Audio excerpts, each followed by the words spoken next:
നമസ്കാരം. ഇന്ന് നമ്മൾ സംസാരിക്കുന്നത് ഫാസ്റ്റ് റേഡിയോ ബേസ്റ്റുകൾ FRB എന്ന പ്രപഞ്ചത്തിലെ അത്ഭുത പ്രതിഭാസത്തെക്കുറിച്ചാണ്.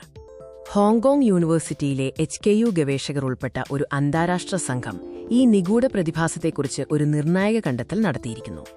ഫാസ്റ്റ് റേഡിയോ ബേസ്റ്റുകൾ അഥവാ FRBകൾ നമ്മുടെ ഗാലക്സിക്ക് പുറത്തുനിന്നുള്ള മില്ലി സെക്കൻഡ് മാത്രം ദൈർഘ്യമുള്ള എന്നാൽ അവിശ്വസനീയമാമിതം ശക്തമായ റേഡിയോ തരംഗങ്ങളുടെ മിന്നലുകളാണ്. ഈ കണ്ടെത്തൽ FRBകൾ ഒറ്റപ്പെട്ട നക്ഷത്രങ്ങളിൽ നിന്നല്ല, മറിച്ച് ബൈനറി സ്റ്റെല്ലാർ സിസ്റ്റങ്ങളിൽ രണ്ട് നക്ഷത്രങ്ങൾ പരസ്പരം ഭ്രമണം ചെയ്യുന്ന സംവിധാനം നിന്നാണ് ഉത്ഭവിക്കുന്നതെന്നതിന് ആദ്യത്തെ നിർണായക തെളിവ് നൽകുന്നു. ഈ സുപ്രധാന കണ്ടെത്തലിനായി ചൈനയിലെ ഗുയിഷൌവിലുള്ള 500 മീറ്റർ അപ്പേർച്ചർ സ്ഫെറിക്കൽ ടെലിസ്കോപ്പ് അഥവാ ചൈന സ്കൈ ഐ ഫാസ്റ്റാണ് ഉപയോഗിച്ചത്. HKUലെ പ്രൊഫസർ ബിങ് ഷാങ് ഉൾപ്പെടെയുള്ള ഒരു അന്താരാഷ്ട്ര ഗവേഷക സംഘമാണ് ഈ പഠനത്തിന് പിന്നിൽ പ്രവർത്തിച്ചത്. 2020 മുതൽ പ്രൊഫസർ ബിങ് ഷാങ്ങിന്റെ നേതൃത്വത്തിൽ ഫാസ്റ്റ് ടെലിസ്കോപ്പ് ഉപയോഗിച്ച് ആവർത്തിക്കുന്ന FRBകളെ നിരന്തരം നിരീക്ഷിച്ചു വരികയായിരുന്നു.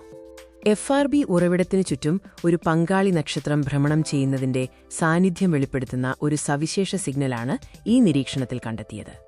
ഏകദേശം 2.5 ബില്യൺ പ്രകാശവർഷം അകലെയുള്ള ആവർത്തിച്ച സിഗ്നലുകൾ അയക്കുന്ന FRB 220529Aയെ 20 മാസത്തോളം തുടർച്ചയായി നിരീക്ഷിച്ചതിലൂടെയാണ് ഈ കണ്ടെത്തൽ. നീണ്ട 17 മാസത്തെ നിരീക്ഷണത്തിന് ശേഷം RM ഫ്ലെയർ എന്നറിയപ്പെടുന്ന ഒരു അസാധാരണ സിഗ്നൽ മാറ്റം ഗവേഷകർ കണ്ടെത്തി. ഈ RM ഫ്ലെയർ FRB ഉറവിടത്തിനടുത്തുള്ള ഒരു പങ്കാളി നക്ഷത്രത്തിന്റെ സാമീപ്യം സൂചിപ്പിക്കുന്നു.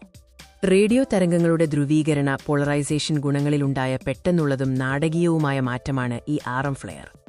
ഈ ധ്രുവീകരണ മാറ്റത്തിന് കാരണം പങ്കാളി നക്ഷത്രത്തിൽ നിന്നുള്ള കൊറോണൽ മാസ് എജക്ഷൻ CME ആകാമെന്നാണ് ഗവേഷകരുടെ അനുമാനം. ഇത്തരം ഹ്രസ്വകാല RM മാറ്റം ഒരു സാന്ദ്രമായ കാന്തിക പ്ലാസ്മ FRBയുടെ പാതയെ മറികടന്നതിന് തുല്യമാണ്. ഇതിന് സ്വാഭാവിക വിശദീകരണം പങ്കാളി നക്ഷത്രം പുറന്തള്ളിയ പ്ലാസ്മയാണ്. ഈ തെളിവ് ഒരു മാഗ്നറ്ററും അത്യധികം ശക്തമായ കാന്തികക്ഷേത്രമുള്ള ന്യൂട്രോൺ സ്റ്റാർ, നമ്മുടെ സൂര്യനെപ്പോലെയുള്ള ഒരു സാധാരണ നക്ഷത്രവുമടങ്ങിയ ഒരു ബൈനറി സിസ്റ്റത്തെ ശക്തമായി പിന്തുണയ്ക്കുന്നു. ഈ കണ്ടെത്തൽ ആവർത്തിക്കുന്ന FRBകളുടെ ഉത്ഭവത്തെക്കുറിച്ച് നിർണായകമായ ഒരു സൂചന നൽകുന്നുവെന്ന് പ്രൊഫസർ ബിങ് ഷാങ് അഭിപ്രായപ്പെട്ടു. ലോകത്തിലെ ഏറ്റവും മികച്ച ടെലിസ്കോപ്പുകളും ഗവേഷകരുടെ അക്ഷീണ പരിശ്രമവുമാണ് ഈ സുപ്രധാന കണ്ടെത്തലിന് പിന്നിൽ. എല്ലാ FRBകളും മാഗ്നറ്ററുകളിൽ നിന്നാണ് ഉത്ഭവിക്കുന്നതെന്നും ബൈനറി സിസ്റ്റത്തിലെ ഇടപെടലുകൾ കൂടുതൽ ആവർത്തിച്ചുള്ള മിന്നലുകൾക്ക് കാരണമാകുന്നുവെന്നുമുള്ള പുതിയ സിദ്ധാന്തത്തെ ഈ കണ്ടെത്തൽ പിന്തുണയ്ക്കുന്നു. ആവർത്തിക്കുന്ന FRBകളുടെ തുടർ നിരീക്ഷണങ്ങൾ ഈ നിഗൂഢ ഉറവിടങ്ങളിൽ ബൈനറി സിസ്റ്റങ്ങൾ എത്രത്തോളം സാധാരണമാണെന്ന് വെളിപ്പെടുത്താൻ സഹായിച്ചേക്കാം. പ്രപഞ്ച രഹസ്യങ്ങളെക്കുറിച്ചുള്ള കൂടുതൽ വിവരങ്ങൾക്കായി കാത്തിരിക്കുക. ഈ വീഡിയോ കണ്ടതിന് നന്ദി.